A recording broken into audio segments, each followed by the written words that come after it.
ngayon. Nauunawaan ko rin kung bakit, lalo na at malaki ang halagang nakataya. Pero bago kayo humusga, hayaan ninyong ipaliwanag ko ang buong katotohanan. Matagal akong hindi nagsalita dahil may direktang utos sa akin. Huwag nang bumalik ng Pilipinas at manahimik na lamang. Umalis ako noong July 19, 2025 para sa aking medical check-up. Nakaplanong bumalik pagkatapos ng SONA ni Pangulo. Pero habang papauwi na ako, tinawagan ako ni dating Speaker Martin Romualdez at sinabihan, "Stay out of the country. You will be well taken care of as instructed by the President." Noon naniniwala pa ako sa kanila, kaya't hindi ako bumalik. Tumikom ang aking bibig, sumunod ako, pero ang hindi ko alam, ang ibig pala nilang sabihin sa aalagaan ka namin ay gagamitin ako bilang panakipbutas sa kanilang kampanya laban sa korupsyon.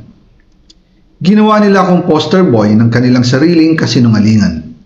Ngayon, hindi na ako mananahimik, ilalabas ko ang lahat ng katotohanan. May resibo, may ebidensya, at may pangalan. Nagsimula ito nung tumawag si Sekmina Pangandaman sa akin nung nag-umpisa ang BICAM process last year, 2024. Ang sabi niya, katatapos lang ng meeting nila ni Pangulo at may instructions na mag-insert o magpasok ng 100 billion worth of projects sa BICAM. At sinabi pa ni Sekmina, you can confirm with Yusek Adrian Bersamin dahil magkasama sila sa meeting ni Pangulong BBM noong araw na yon. Tinawagan ko po agad si Yusek Adrian Bersamin at tinanong ko kung may instruction nga ba ang Pangulo na magpasok ng 100 billion during their meeting. Ang sabi niya ay totoo nga po.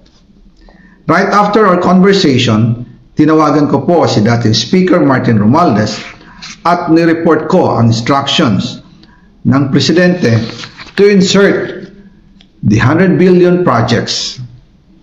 At sinabi niya sa akin, what the President wants, he gets.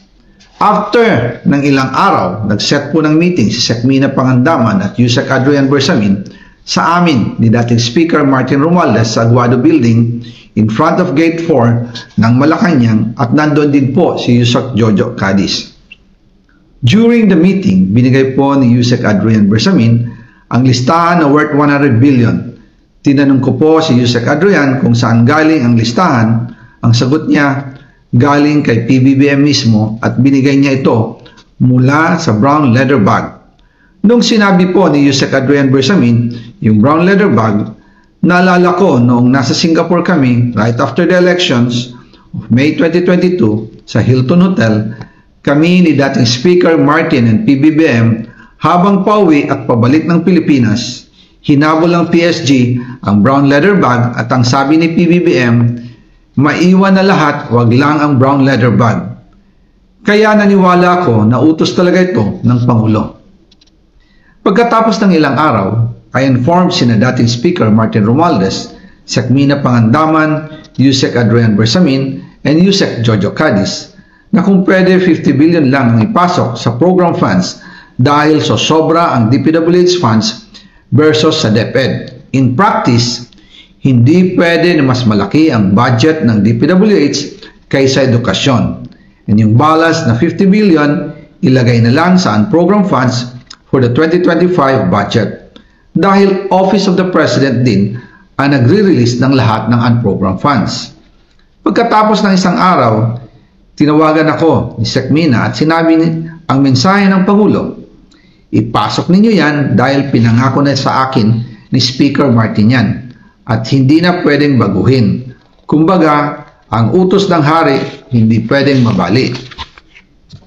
Again, I informed the Speaker and asked clearance about the instructions ng Pangulo. At ang sabi niya, wala tayong magagawa.